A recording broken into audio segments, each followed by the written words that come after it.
Tuhan dalam agama.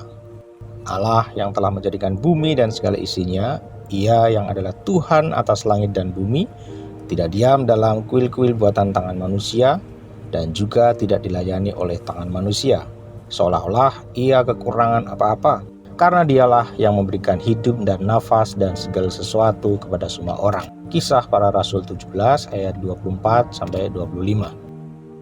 Saya teringat kisah tentang jin disimpan dalam sebuah botol kecil. Begitu tutup botol dibuka, jin ini akan keluar dan melepaskan kuasanya. Tetapi ia tidak dapat berbuat apa-apa apabila berada dalam botol. Hal ini berarti kekuasaannya dibatasi oleh botol tersebut. Berbeda dengan kuasa Tuhan. Tuhan tidak bisa dibatasi oleh dinding-dinding keagamaan. Apabila dikatakan bahwa Tuhan terlalu besar untuk masuk dalam suatu agama tertentu, hal ini membuktikan bahwa agama membatasi ruang lingkup kebesaran Tuhan. Dengan demikian, kuasa Tuhan harus dibagi atau dipecah-pecah ke dalam agama-agama. Firman Tuhan di dalam 1 Raja-Raja 8 ayat 27 berbunyi, "Tetapi benarkah Allah hendak diam di atas bumi? Sesungguhnya langit, bahkan langit yang mengatasi segala langit pun tidak dapat memuat engkau. Terlebih lagi rumah yang kudirikan ini."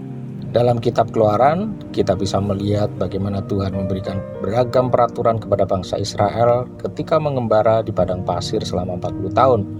Peraturan-peraturan itu meliputi hal-hal yang harus dijauhkan dari manusia, yang harus dilakukan manusia, tata cara penyembahan, menjelaskan siapa sesungguhnya Tuhan, dan lain sebagainya. Peraturan-peraturan tersebut merupakan pilar dan fondasi dari kepercayaan sehingga terbentuklah agama.